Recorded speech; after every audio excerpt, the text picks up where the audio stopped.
2.2 में आपको द्विघात बहुपद का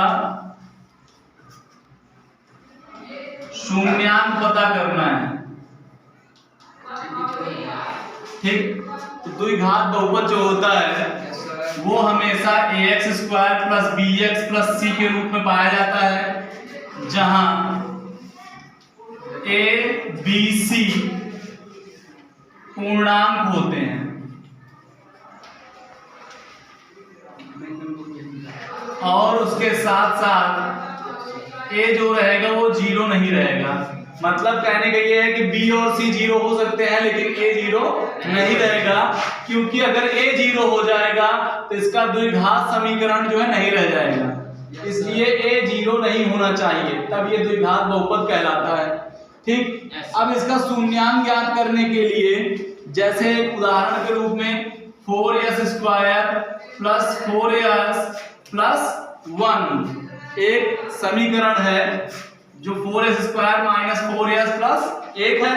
अब इसमें हम क्या करेंगे कि जो आपका ये c होता है और जो ये आपका a होता है, इन दोनों का गुणनफल लिया जाता है। मतलब 4 × 4, हमको 4 और 1 का गुणा क्या मिला? 4 मिला।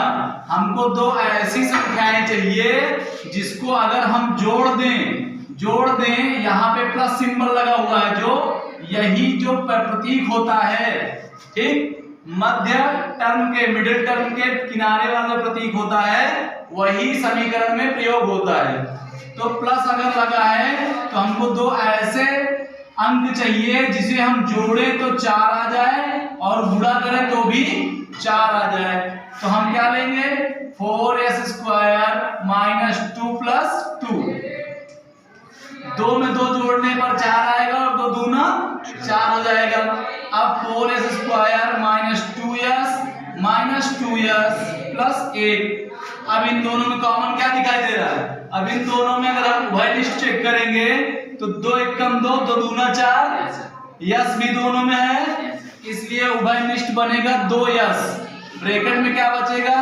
2s - 1। इन दोनों में और कुछ भी नहीं दिखाई दे रहा है, इसलिए उभय निष्ठ 1 पाया जाएगा।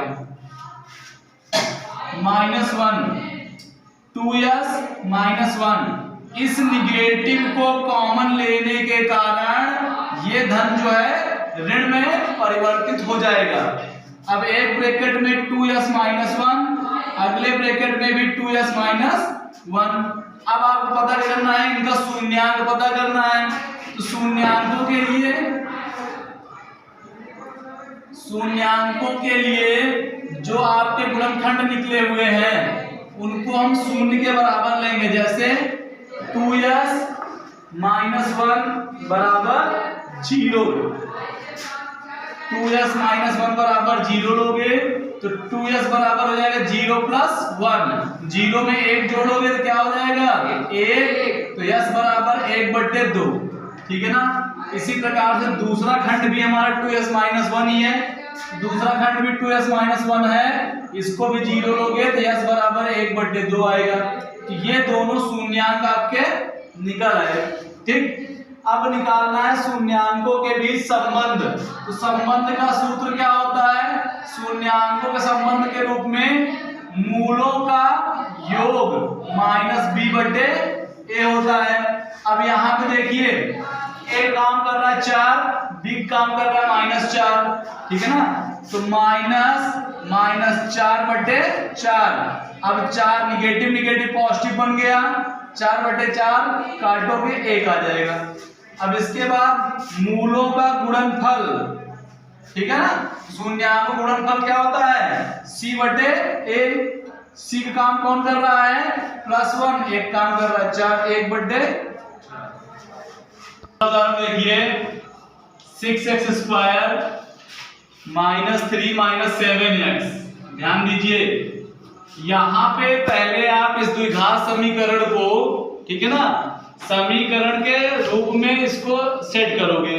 तो पहले देखिए ax² दिखाई दे रहा है, यहाँ पे c लिखा है, यहाँ पे bx है, तो हमारा काम ये है कि bx बीच में होना चाहिए और c किनारे होना चाहिए। तो पहले हम इसको सेट करेंगे। सेट करने के लिए 6x square minus 7x minus 3 हो जाएगा। अब ये समीकरण आ गया ax square plus bx plus c के रूप में। अब यहाँ पे 3 और 6 का गुणा करेंगे तो क्या आएगा 36 18। अब हमको दो ऐसी संख्या चाहिए जिनको हम घटा दें तो 7 आ जाए, गुणा कर दें तो 18 आ जाए। तो अगर हम 9 में से 2 घटाएंगे तो 7 आएगा, 9 और 2 गुणा करेंगे तो 18 आएगा। अब इसके बाद देखिए यहाँ पे 9 माइनस 2x माइनस 3। अब इसके ब्रैकेट को जब आप तोड़ोगे तो ब्रैकेट के बाहर जो माइनस लगा हुआ है इसके कारण से अंदर का सिंबल चेंज हो जाएगा, ये प्लस बन जाएगा। अब इन दोनों में कॉमन मिलेगा 3 दूनी 6 3 त्रिक 9, 3 ले लेंगे, दोनों में x मिल जाएगा, 3 दूना 6 3 त्रिक 9। इन दोनों में कुछ भी कॉमन नहीं मिल रहा है तो +1 रहेगा। जहां कुछ नहीं रहता है वहां पे 1 लिया जाता है। अब एक ब्रैकेट दोनों सेम हो गए, 2x माइनस 3 एक ब्रैकेट में, अगले ब्रैकेट में 3x प्लस 1।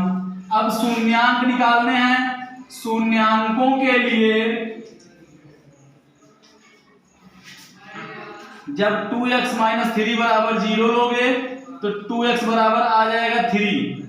इसके बाद x बराबर आ जाएगा 3/2।